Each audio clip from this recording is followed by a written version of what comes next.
Amém. No final eu tento outra vez. Então, Filipenses capítulo 4, eu quero ler com vocês, irmãos. Com a graça de Deus, vamos nos dedicar à mensagem. Quero ler com vocês o que está escrito no livro de Filipenses, no capítulo 4.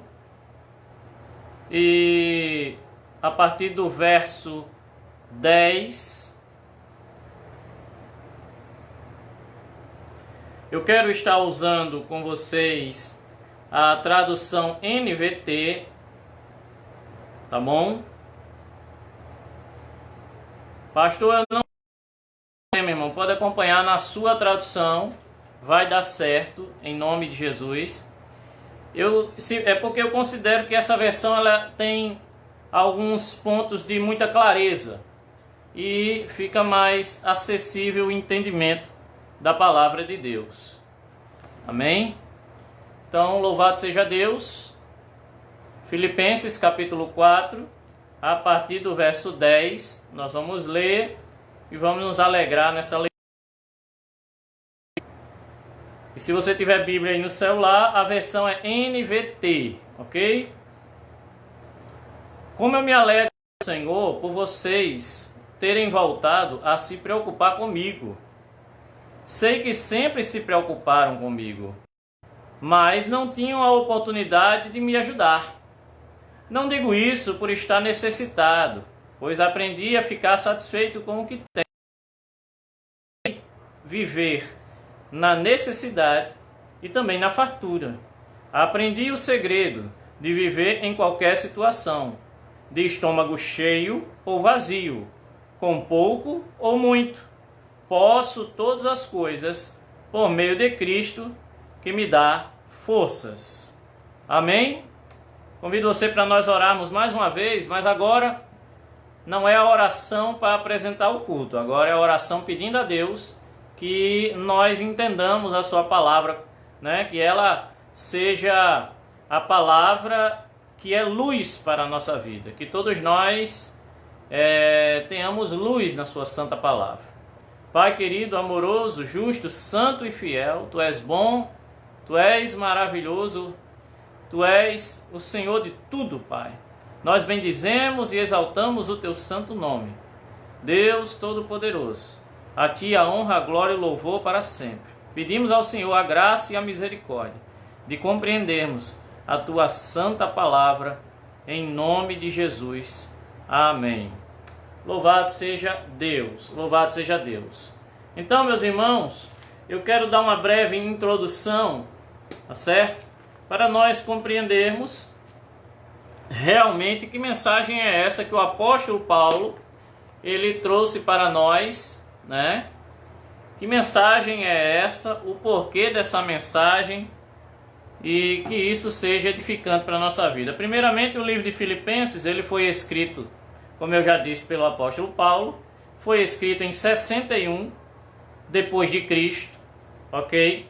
A igreja de Filipos era uma cidade, e essa igreja que se situava em Filipos, essa igreja havia sido iniciado o trabalho evangelístico ali, a abertura da igreja, em Atos capítulo 16, a partir do verso 12. Isso em 51 depois de Cristo. Ou seja, quando Paulo vem a escrever esta carta, ele havia 10 anos aberto essa igreja. Era uma igreja jovem, mas não era uma igreja totalmente imatura, né? Porque uma igreja com 10 anos já é uma igreja que tem sido discipulada, deu tempo de ser bem discipulada, e com certeza era uma igreja que alguns líderes já estavam se estabelecendo naquela igreja. Inclusive, líderes estes que também já tinha ali um pouco de heresia, né? Essa igreja, essa carta, ela foi escrita, como eu já disse, em 61, e tem um tema central que é alegria em Cristo. Guarde esse tema, porque isso vai ser extremamente necessário para a compreensão da mensagem. Alegria em Cristo. Se você estiver me ouvindo, repita isso até para que isso fique fixo. A minha alegria está em Cristo. algumas características, né? Primeiramente, o propósito. Para que Paulo escreveu essa carta? Número 1, para agradecer e reconhecer a oferta que os irmãos filipenses haviam enviado para ele. Você vê isso no capítulo 4, ele falando da oferta que ele havia recebido e que ele estava suprido depois que tinha recebido a oferta enviada pelo companheiro de ministério chamado Epafrodito. Segundo, o apóstolo Paulo, nessa carta, ele faz um apelo para que todos da igreja tenham o mesmo espírito em unidade, ou seja, permaneçam firmes, sejam unidos na mesma fé, no mesmo parecer, permaneçam sem divisões. Esse é um dos propósitos. E também ele adverte, outro propósito dessa carta é que ele adverte contra as perigosas heresias que estavam surgindo, tanto por parte dos judeus, que queriam colocar os ritos judaicos de volta, né, às suas práticas dentro da igreja de Cristo, da igreja que era salva pela graça, e essa igreja, conhecendo a graça de Deus, ela não poderia voltar para os ritos judaicos, para as obras da lei, porque sabemos que a salvação não vem de obras, mas da graça de Deus. Então, essa é uma heresia que estava permeando a igreja, perseguindo a igreja. Muitos falsos mestres estavam se introduzindo já em várias igrejas da época, tentando fazer com que os irmãos voltassem às práticas judaicas. E outra ameaça herética também era o gnosticismo. Gnosticismo, sabemos, eu quero ser bem breve nisso, sabemos que o gnosticismo era uma seita que no seu início, na verdade ela só tomou forma no segundo século para o terceiro, né? O gnosticismo acreditava que Jesus, ele não tinha um corpo físico.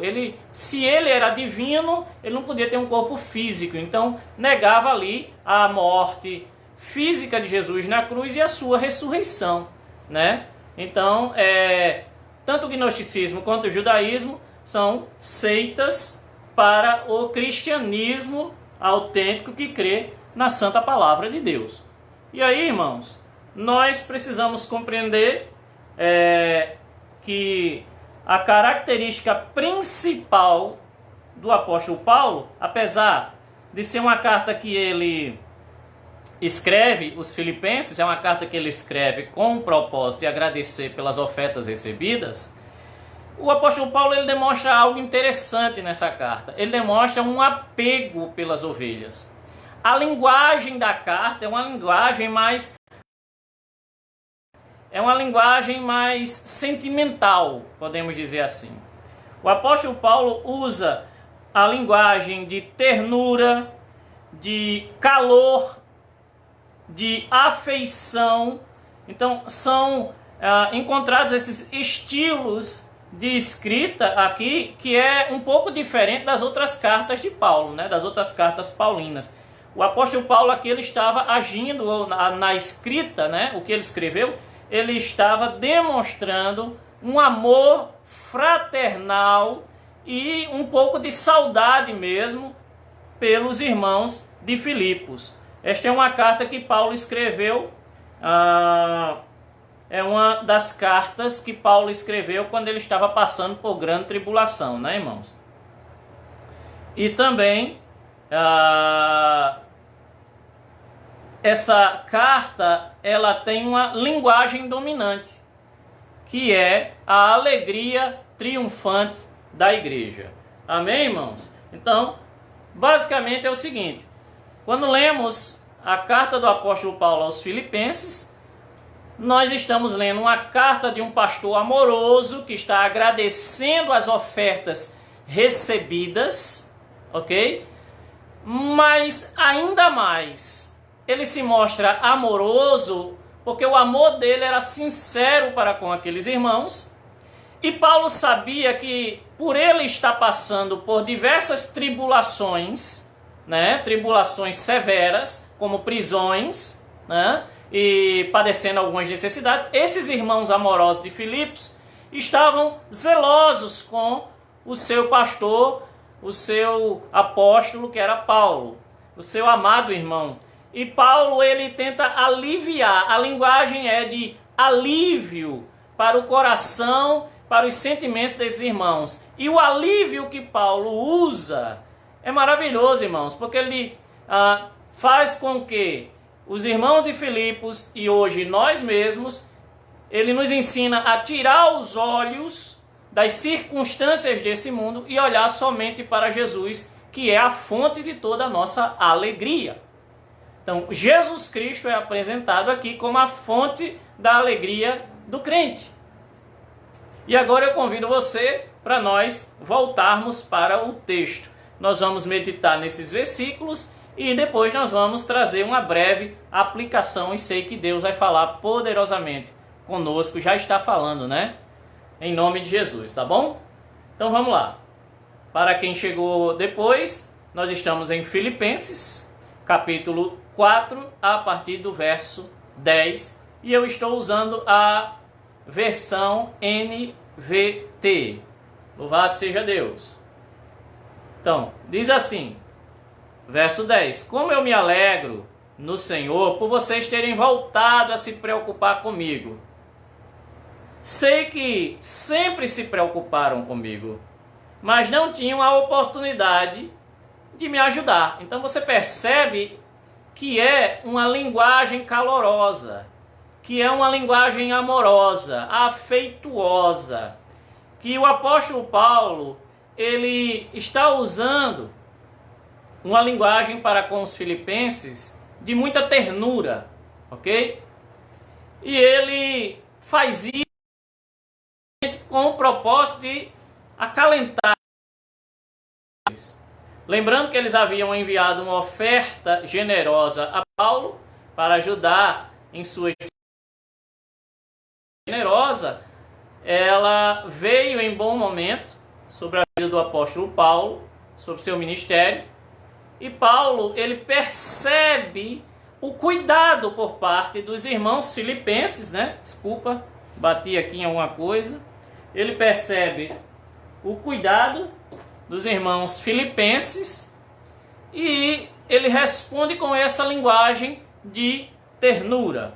Mas nos deter, irmãos, obviamente, nos versos 11 ao 13. Amém?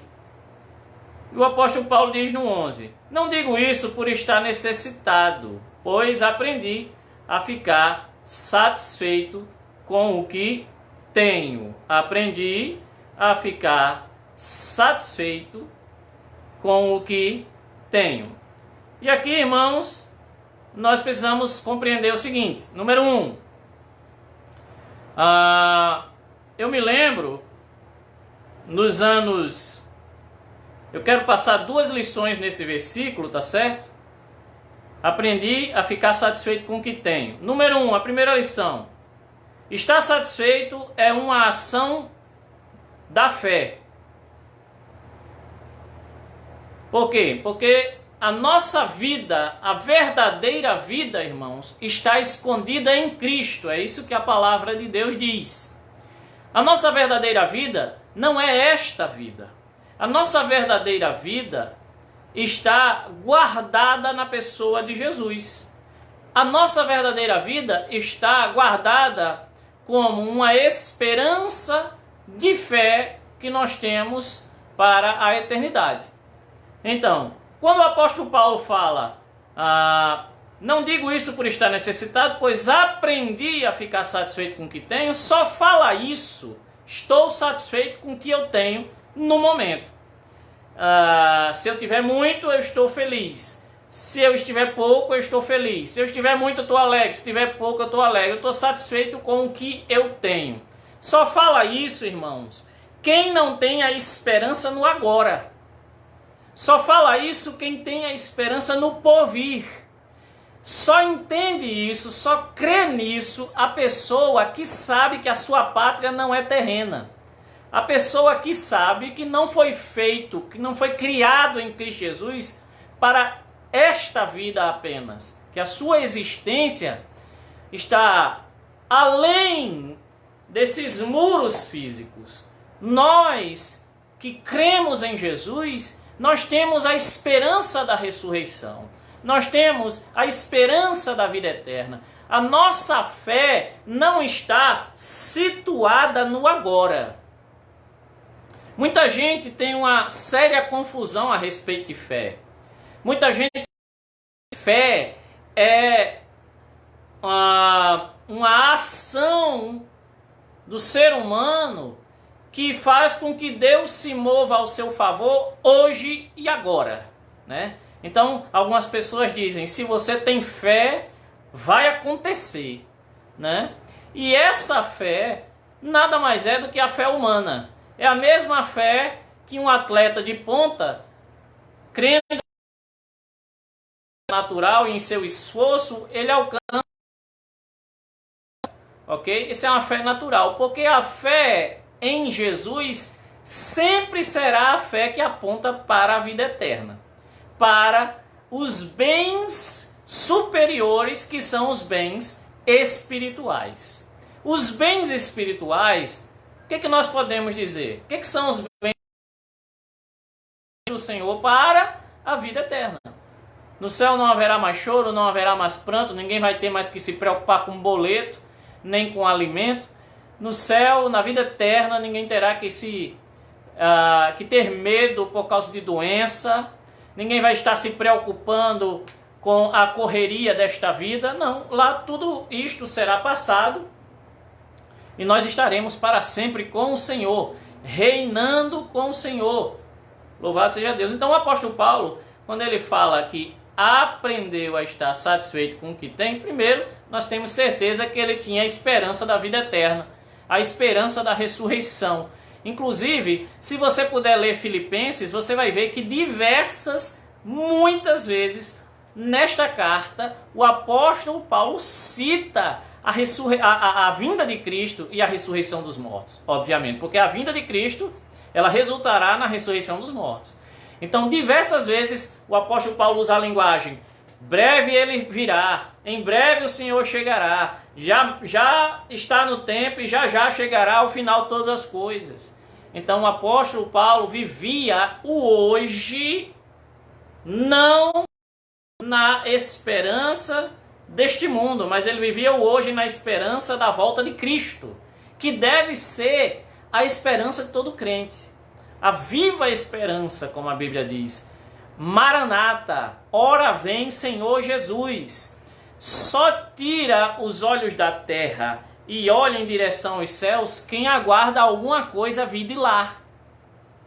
E nós aguardamos o nosso Senhor rasgar os céus e voltar para buscar a sua igreja. Essa é a nossa viva esperança. Número 1. Número 2. Aprendi a estar satisfeito com o que tenho. Significa também aprender a viver com o básico. Você pode ter momentos na sua vida em que você vai viver na grande abundância, você vai ter uma mesa farta, até para distribuir para os vizinhos, você vai ter os melhores carros, você vai ter casa. Mas pode ter momento na sua vida, e nós vamos ter uma vida, para alguns ainda mais longa do que para outros. Nessa longa vida, nós temos momentos de abundância e nós temos momentos de escassez, ok? E eu me lembro, né? Vamos lá, eu estou falando sobre aprender a estar satisfeito com o que temos, como o apóstolo Paulo aprendeu. E eu me lembro, irmãos, e alguns aqui não vão se lembrar porque são muito jovens, né? Mas quem tem a minha idade para trás vai se lembrar que nos anos 80 a coisa era diferente. Nos anos 80 nós vivíamos no Brasil com uma inflação que não dava nem tempo de medir, porque quando você media a inflação, ela já aumentava. Ela parecia que tinha vida própria. Então, escute bem direitinho. Sabe como é que era? Eu me lembro nos anos 80, todo mundo vivia com pouco. Eu me lembro que nos anos 80 eram pouquíssimas pessoas que tinham carros novos. Todo mundo tinha carro antigo. Era a coisa mais comum. E você ter um carro antigo era normal. Na verdade, quanto mais bonito o carro, não importava o ano dele. Se ele era bom, eu me lembro de casas mais simples, que não, as paredes eram às vezes rebocadas, às vezes não, mas não existia, ninguém sabia nem o que era massa corrida na parede. Eu me lembro, irmãos, de comidas mais simples, mais caseiras, mais interioranas, isso vivendo na cidade. Eu me lembro das escolas particulares ou estaduais, elas não cobravam tanto pelas coisas, não existia tanta vaidade. O máximo que alguma família tinha era uma TV, e as TVs eram preto e branco, e quem tinha uma TV colorida já era considerado classe média. Meus irmãos, naquela época o que era simples era normal. O que houve conosco, irmãos? Nós fomos prosperando, o Brasil foi prosperando, a vaidade foi aumentando junto com o dinheiro, a ostentação. Ó, irmão, essa carne aqui, ó, ela é autoidólatra. A nossa carne, ela ama se promover. Então, aí vem as roupas de marca, vieram os shoppings, vieram os salários mais gordos, vieram as pizzarias, vieram... Meu irmão, anos 80 o que tinha era lanchonete, sabe? O que você ia fazer na lanchonete? Você ia tomar suco com torrada. E era uma coisa maravilhosa. Eu me lembro que o meu pai, ele tinha... por exemplo, os anos 88, em 88, 89, e o meu pai tinha o carro 76, o ano do carro, 78, e tinha gente que era louco pelo carro, mesmo o carro tendo mais de 10 anos de uso. Irmãos, onde é que eu quero chegar? Nós nos acostumamos à vaidade, e Deus, Ele abomina essas coisas. Deus abomina a vaidade. E aí, irmãos, assim como o apóstolo Paulo, nós temos que nos lembrar dos anos 80, início dos anos 90, da simplicidade.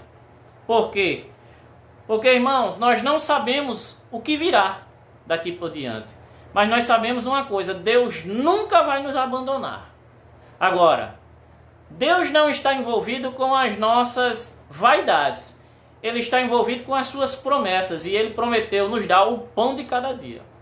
Ele prometeu suprir a nossa necessidade de fome e não de vaidade.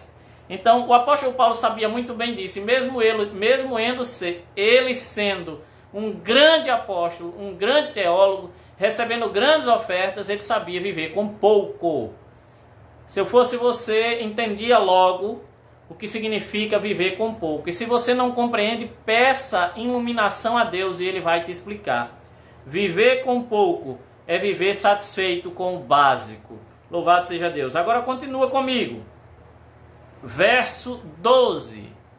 Sei viver, estou usando, lembre-se, a versão NVT. Verso 12. Sei viver na necessidade e também na fartura. Aprendi o segredo de viver em qualquer situação. E essa versão diz: de estômago cheio ou vazio, com pouco ou com muito. Vocês estão comigo, irmãos? Louvado seja Deus. Algumas versões trazem o apóstolo Paulo falando assim: eu aprendi o segredo, gente. Me foi revelado, eu aprendi o segredo de viver com barriga cheia e viver com a barriga vazia. Eu aprendi o segredo de viver na abundância, mas também de viver na escassez. Sabe por que Paulo diz isso, irmãos? Número 1, porque fé não é guiada por vista. Aprender a viver alegre tanto na abundância quanto na escassez não tem nada a ver com o que os olhos podem ver. Se você tem dinheiro ou se você não tem dinheiro, se você tem comida, se você naquele momento não tem comida, se você está conseguindo pagar as contas ou não está conseguindo pagar as contas, a fé não se baseia nestas circunstâncias. A nossa fé se baseia numa alegria superior. A nossa fé se baseia nas promessas de Deus. E aí eu quero mostrar algo para vocês que está em... Abre rapidinho a sua Bíblia aí. Em 2 Coríntios, capítulo 5. Vamos lá. 2 Coríntios, capítulo 5, a partir do verso 6. Acompanha comigo. Portanto, temos sempre confiança, apesar de sabermos que, enquanto vivemos neste corpo, não estamos em nosso lar, Senhor. Olha, o apóstolo Paulo aqui está dizendo, olha, nós estamos vivendo neste tabernáculo, neste corpo físico. Nos versos que antecedem o contexto disso aqui, ele fala sobre ter o corpo transformado, né? A vida no céu, o corpo de glória. E ele fala, olha, nós ainda estamos neste corpo, sabemos que estamos nessa terra, mas nós temos sempre confiança. Mesmo que fé aqui. Nós temos sempre fé, nós temos sempre confiança. Estamos confiantes no Deus que temos. E você vai verso 7. Porque vivemos por fé e não pelo que vemos. A fé, ela crê nas promessas de Deus. A fé, ela não se limita a podem ver ou aquilo que nosso pode sentir e tocar. A nossa fé se baseia inteiramente nas promessas espirituais de Deus para a nossa vida. Ele diz no verso 8, sim, temos confiança absoluta e poderíamos deixar este corpo terreno, iríamos em nosso lar, Senhor.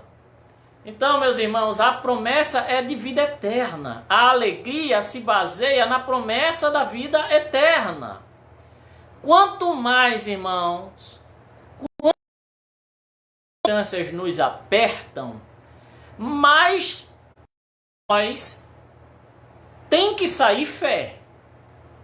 O crente, ele é como uma esponja encharcada de água e sabão. E quando você pega ali, está lavando a louça, né? As irmãs e os irmãos que estão na quarentena sabem como é que é. Quando você aperta a esponja, sai uma grande quantidade de água, uma grande quantidade de sabão. Nem parece que tem tudo aquilo dentro daquela pequena esponja. Meus irmãos, assim é a vida do crente. Quanto mais a circunstância aperta, mais fé sai dele. Por quê? Porque nós não somos guiados pelo que vemos. Nós não somos guiados. Guia aqui é como o volante do carro. Imagine que a sua vida é um carro. Você não é guiado para a direita ou para a esquerda, como se estivesse desviando um obstáculo, um buraco, porque o buraco surge. Você segue em linha reta, porque você não olha para o buraco, você segue em linha reta. Por quê? Porque você está em fé. Muitos cristãos estão ficando à beira da estrada, porque esquecem que Jesus disse, ei, estreito é o caminho. Então muitos cristãos estão ficando pelo caminho, porque esquecem a promessa. A promessa é vida eterna. Os nossos olhos devem estar fixos em Deus, nos céus. E agora, vamos para o verso 13, louvado seja Deus, do texto base, que diz assim, posso todas as coisas por meio de Cristo que me dá forças. Ou posso todas as coisas naquele que me fortalece, como é mais conhecido esse versículo. Meus irmãos, esse versículo tem sido usado fora de contexto há séculos, ok? E principalmente nas últimas décadas, né? Pessoas, quando querem enfrentar inimigos, quando querem discordar umas das outras, eu posso todas as coisas naquele que me fortalece. Ou seja, a vitória está comigo e não com você. Eu fico imaginando se o outro de lá responder a mesma coisa. Eu posso também. Mas o versículo não trata disso. O versículo trata dos dois versos anteriores, que ensinam para nós que em Cristo Jesus, na força de Cristo, nós podemos todas as coisas, no que diz respeito à abundância ou à escassez, tanto em uma quanto na outra, permanecer alegres. E aí, eu quero compartilhar com vocês, eu fiquei muito impactado ao ler esse versículo na linguagem de hoje. Você também pode acompanhar na linguagem de hoje aí na sua Bíblia, se for no celular ou a sua Bíblia for NTLH, nova tradução na linguagem de hoje. O verso 13 na linguagem de hoje é assim: com a força que Cristo me dá, posso enfrentar qualquer situação. Vou repetir. Com a força que Cristo me dá, eu posso enfrentar qualquer situação. Meus irmãos, vejam só. O apóstolo Paulo sabia, ou tinha compreendido, ou tinha aprendido, depende da tradução, ele sabia viver tanto na abundância quanto na escassez. O contexto era, olha, eu estava em escassez. Vocês, ó Filipenses, me enviaram uma oferta e agora eu estou na abundância. Mas vocês não se preocupem comigo, porque eu aprendi, eu sei, eu já sei como é a lição da vida. Meu pai já me ensinou a viver na abundância ou na escassez, com a barriga cheia ou com a barriga seca. Eu já aprendi a estar alegre, tanto na abundância quanto na escassez. E a resposta dele: e sabe por que eu aprendi? Por quê? Porque com a força que Cristo me dá, com a sua força, com a força que Cristo me dá, eu posso enfrentar todas as coisas. Eu posso enfrentar todas as situações. O que nós aprendemos aqui, irmãos? Que nós somos dependentes dessa força. O apóstolo Paulo, em 2 Coríntios, capítulo 12, ele fala que ele passou por uma situação onde ele teve um espinho na carne, a saber, o mensageiro de Satanás, para esbofeteá-lo. E ele pediu por 3 vezes ao Senhor que afastasse aquele problema, afastasse aquele espinho da carne da vida dele. E a resposta do Senhor foi: a minha graça te basta.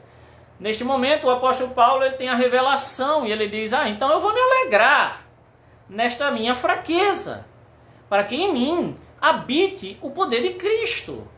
Meus irmãos, você sabe qual é o pior momento para a igreja de Cristo, para mim, para você? Você sabe qual é o pior momento? Sabe qual é o momento de maior falha espiritual? Você sabe qual é o momento em que a igreja fica aleijada espiritualmente? É quando estamos na abundância. Esta é a verdade e você sabe disso.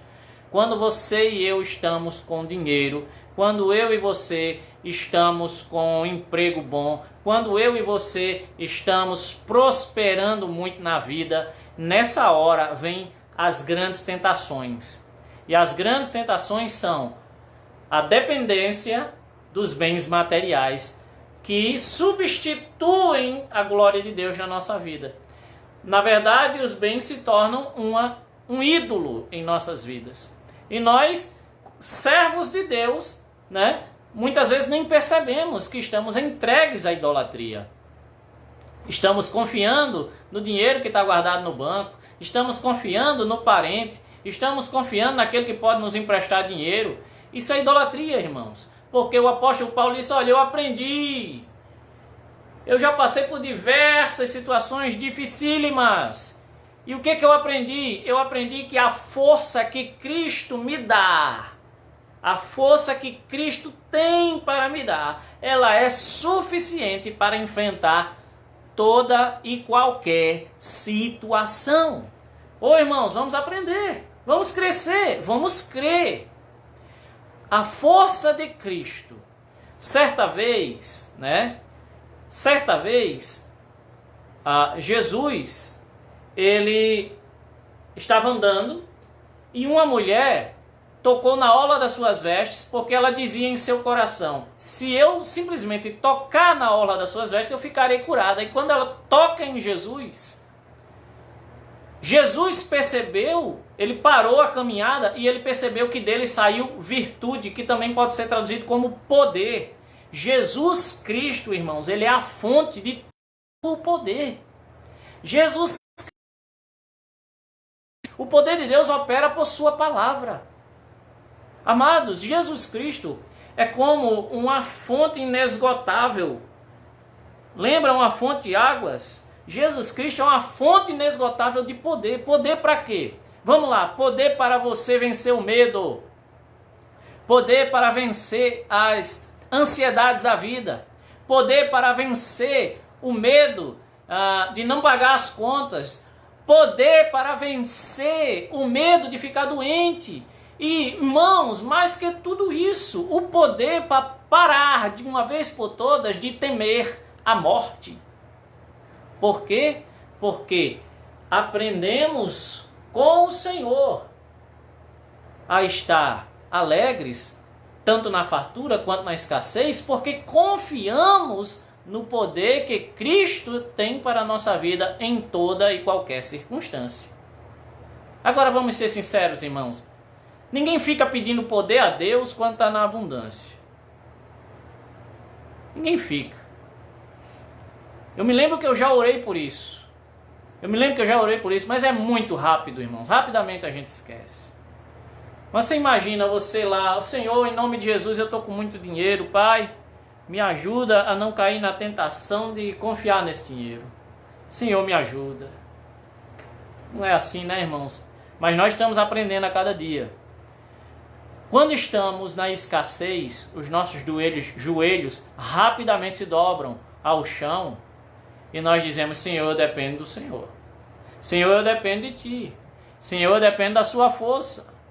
Então, irmão, será que quando acontecem circunstâncias ruins e assustadoras até em nossa vida, será que Deus não está no controle? Será que tem alguém ainda duvidando que Ele é soberano? Deus está no controle, sim. E Deus faz com que o seu povo dobre os joelhos e busque a Ele de todo o coração. Eu quero convidar você a abrir também aí, nos Salmos de número 18. Salmos 18, verso 29. Lembre-se, o apóstolo Paulo estava falando assim, posso todas as coisas por meio de Cristo que me dá forças. Ou, na linguagem de hoje, com a força que Cristo me dá, posso enfrentar qualquer situação. Agora vamos ver o que a Bíblia diz sobre essas situações que nós podemos enfrentar com o poder de Cristo. Olha só, vamos alegrar agora no Senhor, vamos? Salmos 18, verso 29. Com a tua força, posso atacar qualquer exército. Com meu Deus, posso saltar qualquer muralha. Glória a Deus, aleluia. Com a força de Deus, nós podemos atacar exércitos. Com a força do Senhor, nós podemos saltar muralhas. Essas muralhas aqui são referência às muralhas que eram usadas nas cidades fortificadas do Velho Testamento. As cidades antigas, que eram fortalezas praticamente. Então, com a força do Senhor, nós podemos saltar as muralhas. Com a força do Senhor, as muralhas de Jericó vão ao chão. Com a força do Senhor, o exército de Gideão, sem usar a espada, vence 120 mil homens. Com a força do Senhor, Davi e suas pedrinhas, com uma só pedrinha, derruba Golias. Com a força do Senhor, o mar vermelho se abre com o toque do cajado de Moisés. Com a força do Senhor, o exército de Israel, liderado por Josué, derrota todas as nações que habitavam na terra prometida. Todas as nações, irmãos, com a força do Senhor, com a força do Senhor. Agora eu pergunto, o que que você pode fazer com a força do Senhor na sua vida? Com a força do Senhor, você pode se alegrar nessa noite. Com a força do Senhor, você pode dar salto de alegria. Com a força do Senhor, você pode se alegrar na sua salvação. Você pode se alegrar novamente no Deus que perdoou os seus pecados. Com a força do Senhor, você pode se levantar dessa sua cadeira aí. Você pode se levantar desse lugar de tristeza, desse deserto que você se posicionou, que você estacionou. E você pode se levantar e dizer: eu creio no poder de Deus sobre a minha vida. Com a força do Senhor, eu posso vencer toda e qualquer situação. Com a força do Senhor. Não é a sua, não é a nossa, mas é a graça do Senhor operando na nossa vida. É a sua força. Com a força dele, você pode salvar o seu casamento. Com a força dele, você pode salvar o seu emprego. Ô irmão, com a força dele, você pode, no meio da crise, criar uma empresa que vai prosperar. Os judeus, o povo de Deus no Velho Testamento, eles sempre aprenderam. Eles passaram por tantas crises na vida e confiaram tanto no poder de Deus que se tornaram um povo rico. Se tornaram um povo rico. Eu me lembro na Primeira Guerra Mundial, quando os judeus,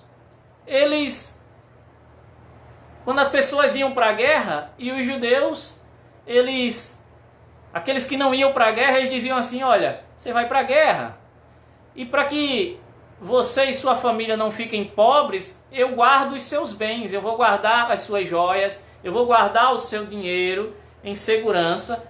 Quando você, soldado, voltar da guerra, eu te devolvo menos 10%, menos uma porcentagem. O que acontece, irmão? Muita gente foi para a guerra, e os judeus que ficaram, que não foram para a guerra, ficaram ricos com essas porcentagens, com essas proporções. Isso é sabedoria de Deus, isso é poder de Deus. É prosperar no meio da crise, irmãos. É prosperar, é abrir uma fábrica, é abrir uma indústria daquilo que vai ser necessário agora, nesse momento, para o Brasil e para o mundo, e prosperar com a força que vem do Senhor. Isso aqui é só um pouco do que Deus pode fazer na nossa vida. Meus irmãos, só relembrando, nova tradução na linguagem de hoje: com a força que Cristo me dá, posso enfrentar qualquer situação. Salmo 18, verso 29. Com tua força posso atacar qualquer exército. Com o meu Deus posso saltar qualquer muralha. Meus irmãos, a nossa vitória nunca foi tão certa quanto é hoje. Pastor, mas como assim? Porque é mais hoje do que ontem? Sim, porque hoje nós confiamos mais do que ontem. Porque a nossa vitória, a principal vitória, já foi conquistada na cruz do Calvário. A principal vitória é a nossa salvação. A nossa maior vitória é a nossa salvação. Mas o Senhor é tão bom, o Senhor é tão misericordioso, irmãos, que hoje, agora, nesse tempo, Ele diz: confia em mim, confia na minha força, e você vencerá qualquer situação. E essa é a força que nós precisamos, irmãos, para vencer toda e qualquer situação que estamos vivendo agora. E aí eu quero concluir esta mensagem, irmãos.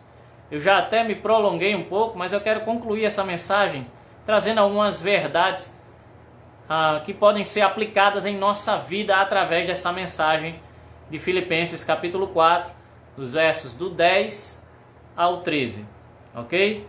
Primeiramente, essa mensagem do apóstolo Paulo diz respeito à alegria do crente, à alegria do cristão. Ou seja, essa força que Cristo nos dá, ela faz com que estejamos alegres em toda e qualquer circunstância. Número 1. Número 2, a verdadeira alegria não é uma emoção superficial. Ou seja, a nossa alegria não é aquela que nós temos quando as coisas estão favoráveis, quando as circunstâncias estão no nosso favor. Não é essa a alegria que Paulo está falando. Não é essa. Paulo também está nos ensinando, número 3, que é possível estar alegre em meio às adversidades, em meio ao sofrimento e em meio à perseguição. Essas são as lições de toda a carta aos Filipenses. Então vamos lá.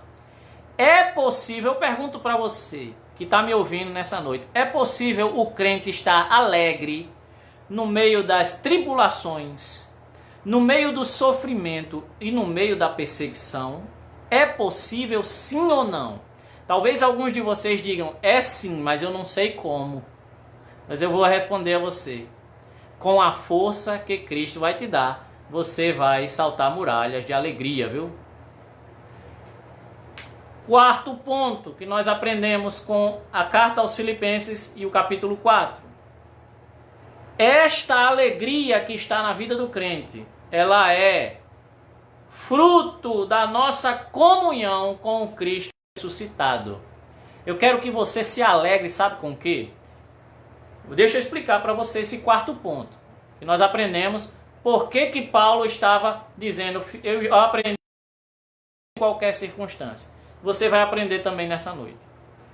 Quando as mulheres que seguiam Jesus em seu ministério terreno, quando ao domingo elas foram até o túmulo, e o túmulo estava vazio. O túmulo estava vazio. Elas começaram a ficar ali procurando.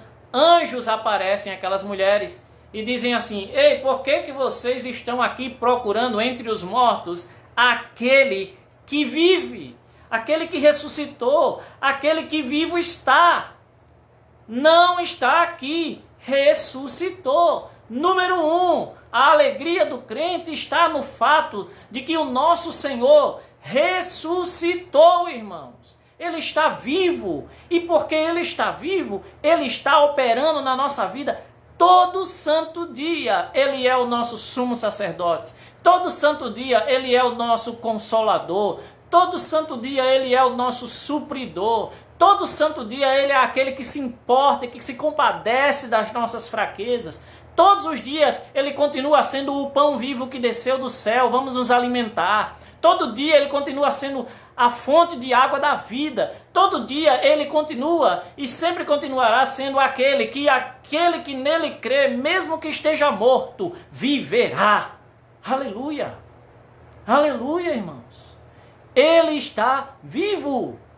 Ele ressuscitou. A nossa alegria no Cristo ressurreto não pode baixar a cabeça. Nós não podemos permitir que a tristeza do mundo que vive sem esperança se instale em nossos corações, porque o nosso Mestre, o nosso Senhor, vivo está. Onde você estiver agora, dê um glória a Deus e diga, o meu Senhor, o meu está vivo. Nós estaríamos nesse mundo sem esperança, pulados, arrancando os cabelos da cabeça, loucos, se nós não soubéssemos que Ele ressuscitou. Aí seria só lenda, aí seria mito, mas não, nosso Senhor ressuscitou. Nós estamos alegres na ressurreição de Cristo, glória a Deus. Aleluia! Isso é o número 4. Quinta lição que nós aprendemos com a alegria que nós vemos no apóstolo Paulo. Essa alegria envolve a esperança da volta de Cristo ou de irmos até Ele. Você sabe qual é o dia mais feliz da sua existência? Eu vou dizer qual vai ser da minha e você vê se você concorda. O dia em que estivermos completamente unidos a Cristo. Completamente unidos a Cristo. Nos despedirmos deste mundo física ruim, este mundo é mau, esse mundo jaz no maligno, e quando nós formos livres desse mundo, eu disse livres, isso aqui é uma mazela, irmãos. Esse mundo não presta, Nós estamos nesse mundo apenas para anunciar aquele que ressuscitou. Anunciar o seu evangelho. Ok? Este mundo para nada presta. É tanto que no juízo final o Senhor vai fazer novo céu e nova terra. Porque aqui para nada se aproveita. Então, número 1, nós estamos alegres porque o nosso mestre ressuscitou, irmãos. Né? Número 1 não, número 5, né? E número 6, né? Na nossa aplicação, nós temos uma alegria, que também é chamada na Bíblia de viva esperança. Maranata, ora vem Senhor Jesus.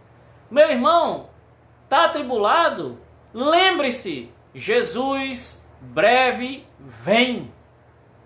Eu me lembro, no ano de 1998, eu tinha 18 anos. 1998 eu tinha 18 anos. E eu já conhecia a palavra, eu já tinha nascido de novo, eu sei disso, mas eu estava afastado por um tempo do Senhor. Caí nas tentações da mocidade. E naquele dia, eu me sentei e fiquei conversando com alguns amigos, eles estavam bebendo e eles me ofereceram bebida. E aquela bebida, que era uma bebida que eu gostava muito, na minha carne, do sabor dela, aquela bebida, quando eu tomei o primeiro gole, eu senti um sabor amargo. Sabor. Não é que a bebida estivesse estragada. O que estragou a bebida é que a 5 metros à minha frente tinha um comércio e tinha escrito bem grande em letras vermelhas: Jesus breve vem. Quando eu sentei, não percebi. Quando eu peguei o copo de bebida que tomei, que eu olhei para frente, tinha escrito Jesus breve vem. Eu devolvi o copo, não toquei mais naquela bebida. E todo mundo me perguntava e eu dizia: não, rapaz, é porque eu estou pensando aqui. E eu falava mesmo para os amigos: rapaz, eu preciso ser crente. Deus está me chamando para ser crente. Eu dizia para eles: olha, eu preciso ser crente, eu preciso voltar para a igreja. Eu preciso servir ao Senhor. Deus tem um plano na minha vida. E eu olhava e aquilo ficava martelando: Jesus breve vem. E, irmãos, desde aquele tempo, né, poucos dias depois, eu voltei para o Senhor, eu me firmei no Senhor. Isso aqui é um breve testemunho. E eu quero dizer para vocês, todo santo dia eu tenho essa viva esperança. E quero dizer para você que essa é a grande alegria do meu coração. É saber que se eu morrer agora, estarei com meu Senhor. Mas também pode ser que não conheçamos a morte física. Pode ser que Ele volte e Ele nos busque. As trombetas irão tocar. E o Senhor vai nos arrebatar. E aqui tudo vai ficar, irmãos. Ei, essa é a alegria do crente. Número 1, nosso Mestre ressuscitou. Número 2, Ele vem nos buscar. Aleluia. Número 1, número 2, número 5 e número 4 e número 5. E por fim, chegamos na nossa última aplicação, a número 6. Nós também nos alegramos como o apóstolo Paulo pela propagação do Evangelho de Jesus Cristo. Existe algo que tem que causar alegria no nosso coração, é ver a palavra de Deus se expandindo. Isso é algo que traz alegria no coração do crente. Porque nós sabemos que foi a palavra que nos salvou. Nós sabemos que foi através da palavra que nós fomos perdoados. E nós sabemos que o Evangelho de João, no capítulo 1, revela que Jesus é a palavra de Deus. A palavra, quando ela é pregada, vidas são salvas. Nossos irmãos em Cristo que ainda não foram achados, aí, quando ouvem a palavra, eles são achados, são perdoados. E nós nos alegramos nisso. Então, nós nos alegramos no Cristo ressurreto, nós nos alegramos, Ele voltará, nós nos alegramos na pregação do Evangelho. E eu digo para vocês, irmãos, quanto mais a quarentena demora, mais se prega na internet. Será que você pode se alegrar com isso? Quanto mais os dias se passam, mais os pregadores autênticos, os verdadeiros, vão para a internet dizer: Jesus está vivo, Ele ressuscitou, Ele perdoa os teus pecados e te conduz à vida eterna, porque Ele salva. Esse é o nosso Senhor, esse é o nosso Salvador. Alguém está alegre porque Ele ressuscitou? Alguém está alegre porque Ele virá? Alguém está alegre porque a sua palavra está alcançando lugares que jamais fisicamente nós alcançaríamos? Se alegra no Senhor nessa noite. E eu quero concluir dizendo para você: não esqueça, com a força que Cristo me dá, com a força que Cristo nos dá, podemos enfrentar qualquer situação. Filipenses 4:13. Louvado seja Deus. Vamos orar e pedir